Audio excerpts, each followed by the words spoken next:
In honor of the new season of Totally Spies coming out in 2024, I've decided to rewatch the Totally Spies movie. In case you are unaware of what Totally Spies is, it's about 3 teen girls called Alex, Clover and Sam. On the surface they appear to be the standard teenager, but they are secretly spies. Who would have guessed with a name like Totally Spies? Let me introduce the girl. This is Sam. She is the brainiac of the group. She is a well-rounded student and tends to solve the more high-tech or sophisticated things on missions. Then we have Alex, the sporty one. She does sports such as football and taekwondo and a bunch of other things. This is Clover, the creative one. She always comes up with very unique solutions to all of their problems. 2 key aspects that Totally Spies has that makes it different from other shows is the fact the main characters change outfit every episode, sometimes having even multiple outfits, which isn't typical in cartoons. Another aspect of the show that made it stand out amongst the rest of the cartoons in the early 2000s is the fact that the characters aged.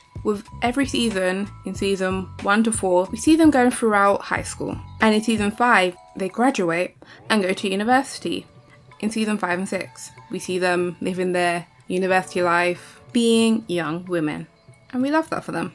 The movie is the origin story, so it's before the entire series begins. We see how the girls meet, we see how they become spies, and a whole lot more. The movie starts by introducing us to our 3 favourite girls who have all just moved to Beverly Hills. Alex walks into a gym that thinks drowning people and causing concussions is exercising. She then runs out of it. Next, we have Sam walk into a bookshop that doesn't have any books, and a man tries to sell her a golden bookmark. No wonder the store's empty. It seems like a terrible business plan, in my opinion. They need to learn their audience. Sam runs away from, and lastly we have Clover, who sees shoes in a window display and walks in to buy them. Then the lady calls her poor, and weirdly enough she stays, buys some stuff, then she leaves. And then totally coincidentally, all 3 of the girls leave their retrospective shops at the same time and they bump into each other. And then they are almost crushed to death by a giant sushi roll in a freak accident. They narrowly miss being squished by the sushi roll and it rolls away.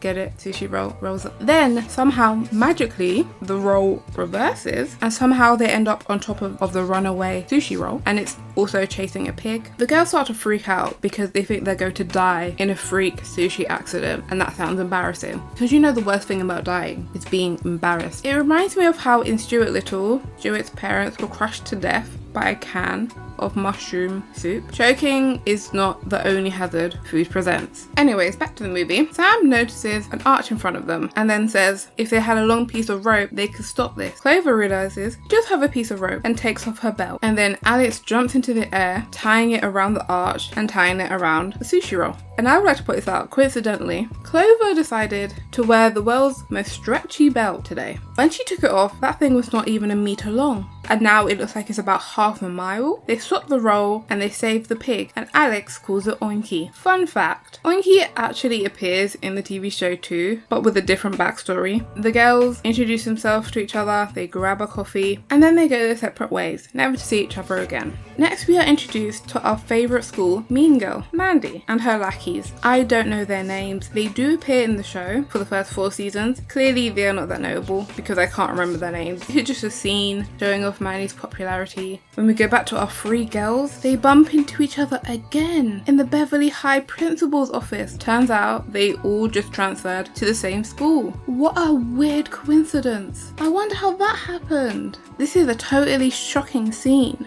My jaw has been dropped. Girls meet the principal. She doesn't like them, but she makes it clear she especially does not like Sam, calling her, and I quote, a grade grubber. You'd think a principal would love someone like that, who's really focused on their grades, but apparently not. The girls leave the office and go to the cafeteria. Straight away, Mandy douses them with foam for no reason. When I learned this was a Totally Spy origin movie and that we'd see the start of their beef with Mandy, I thought the start of the beef would be Mandy tried to make the girls her lackeys, but they refused, so she chose to torment them both in high school and in university, and she chose to torment them all because they embarrassed her by rejecting her. My theory gave Mandy too much credit. They didn't even interact with her before she did this to them. She walked up, told them to stand in front of the machine, and then publicly embarrassed them. She is just that awful. The girls are now covered in foam, so they decide to change in Clover's locker/dressing room. 1. When did she have time to install this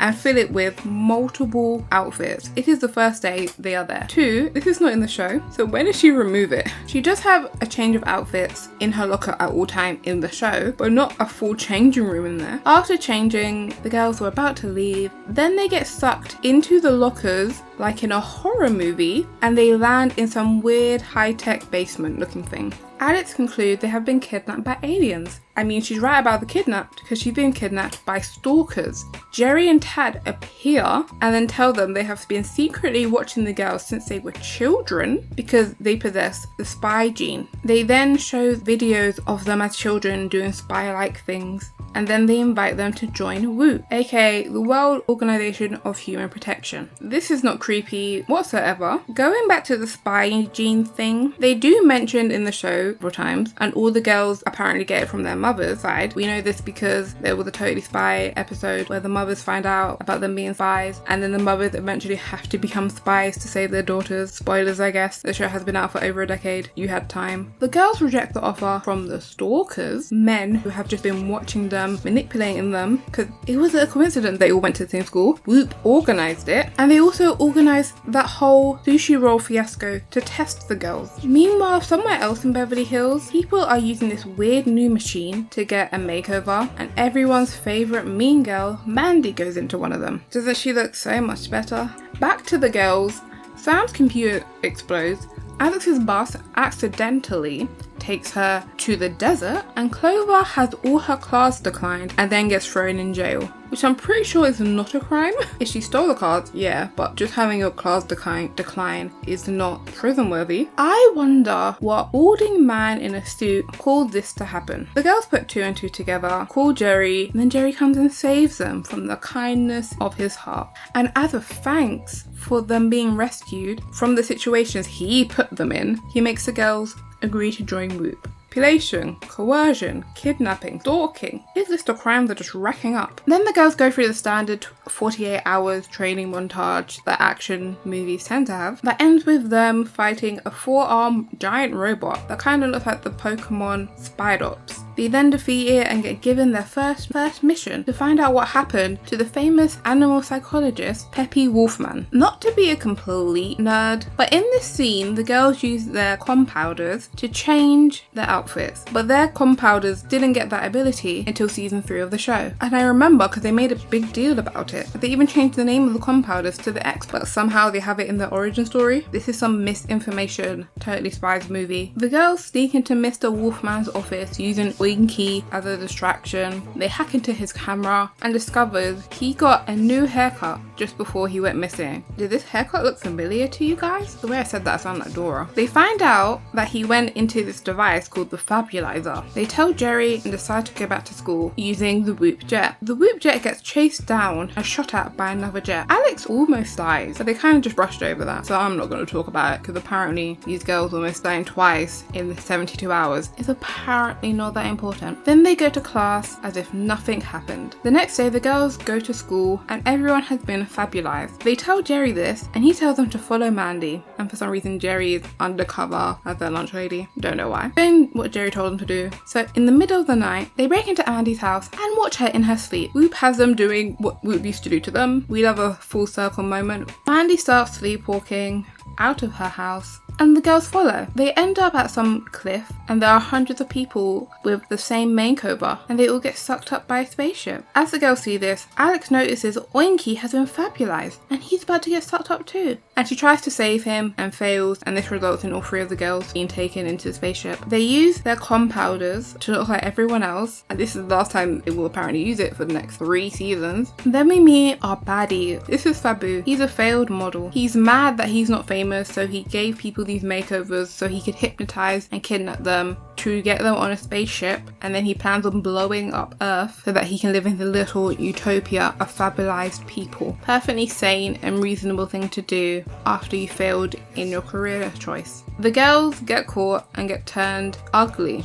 I'm putting in big air quotes over ugly because they still very much look the same. Slight differences. Oh, also, this is what I think is important. They're about to get shot out of the ship in these little rockets to float through space. But yes, having pimples is the real tragedy here. Then Tad shows up. Remember him from the beginning? He watches the girls. Yeah, this weirdo. The guy who was just standing next to Jerry. Throughout the whole movie, he has been bad-mouthing the girls. And earlier, when the girls sent out a distress call, he purposely ignored them. So no, he's not here to save them. He's there to save the day, let them get shot off into space, and then take the credit because he thinks the girls are taking Jerry's attention away from him. I would like to point out, this is a grown man. That he's not a teenager like them. This is a grown man acting like a child. I'd also like to point out, in the show, they have so many, both current and former agents of WHOOP that become evil. Jerry clearly needs to make better choices of people to choose to be spies. Back to these kidnapped teenagers. Alex remembers that she had the ever-expanding bubblegum with her, and then she chews it and then she escapes. She escapes just in time to save Clover and Sam from becoming space trash. And then, guys, I know you've been sitting on the edge of your seats. They're no longer ugly. Oh my gosh, this is truly the important thing right now. And then back to the man-child that is Tad. He gets beaten up by Fabu, and then he straps him to the bomb that is going to blow up the Earth. Well done at saving the Earth, Tad. I'm sure Jerry will be very impressed with you. In the afterlife, because he's about to get blown up because of your ego and the fact that you're beefing with teenage girls and losing. The girls defeat Yuri, who was the guy who was flying the jet that were trying to shoot them down, but Fabu gets away. The girls try to stop the bomb, but get dragged along with it and end up soaring through space with Tad and the bomb. They try disarming the bomb, and it didn't work, so Alex hit it and it broke the bomb, therefore saving the day. I feel like even if Alex did not hit it, the second the bomb entered the Earth atmosphere, it would have been torn apart. I would not have made it to the Earth's core, which was Fabu's entire plan, since this rocket seems to be made out of glass. Then Jerry turns up, discovers the message that Tad tried to hide from him. They also save Tad, but who cares about him? They divert the path of the bomb to the Fabu space station and evacuate everyone,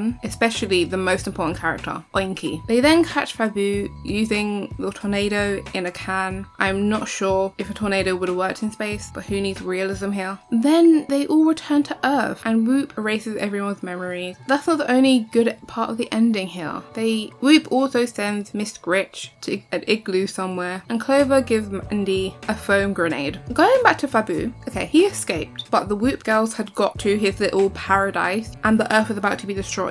Where was he going? He had two places he could have gone were both no longer viable options for him. Where was he flying off to? Mars? And that is how the girls became totally spies, through manipulation, coercion, kidnap, stalking, a lot of foam apparently. Before making this video, I couldn't remember if I had seen the Totally Spies movie or not, and then after watching this movie I realised I did watch it, and the reason I forgot I watched the movie is because this is just a stretched out Totally Spies episode with a higher budget. This realistically could have been a two-parter, which they do every season in Totally Spies. The villain they made was just lazy. It was just a repeat of every other villain they had in the Totally Spies series. And you're saying, oh, maybe this is just as creative as they can get. No, in one of the Totally Spies episodes, in season 1, they had a villain who was beefing aliens. And then the Totally Spies girls had to work with alien spies to save the world. That is 10 times more creative than, after failing at insert profession,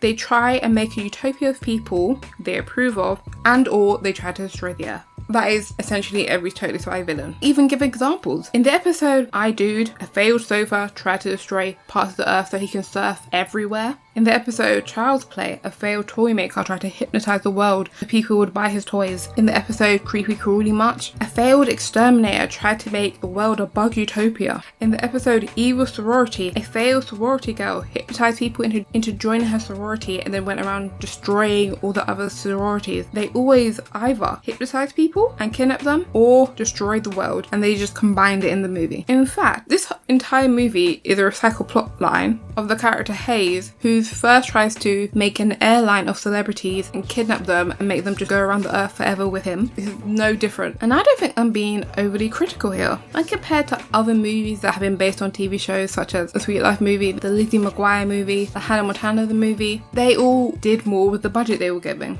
All compared to the other animated movies such as the Simpsons movie, the SpongeBob movie, Koenig Next Door, Operation Zero, all of them were far more creative with the plotline than the Totally Spies movies. There's also, this might just be me being a bit of a nerd, but there are quite a few contradictions in this movie that don't match up with. I mentioned the Oinky backstory, or that the compounders had abilities that they shouldn't have at this point, but the girls in the show mentioned that they've hated Mandy since about middle school several times, and in the movie it said the first time that they meet her is on their first day of high school. So unless Mandy is broadcasting her awfulness so that they hate her from wherever they were before they moved to. Overall, I enjoyed the movie. I'm really excited for next year, a new season. There's one thing that's been bothering me since I recently watched the entirety of the show. In season 5, which was the initial end, at the end, Jerry made a device to cure all evil, and it did. It worked. It stopped all the evil around the world. And then there's season 6 that was made 2014, 7 years after the original show finished, and season 6 just starts with them being spies again, and they never explained how evil returned. It wasn't a reboot. They didn't restart the show, because the girls are still in university. And another spoiler alert, I guess. In the final episode, Jerry's mum reveals that she used to be a spy for the British government, and in season 6 she references being a spy, and they only revealed that in the final episode, so this must be a continuation. But at no point did they go, let's say that, oh, one person in the world, the device didn't work on them, so they decided to stop it all as evil returned. That really could have been the first episode, but no, they just moved on. Anyway, watch season 7 when it comes out. That will be all. Have a nice day. Bye.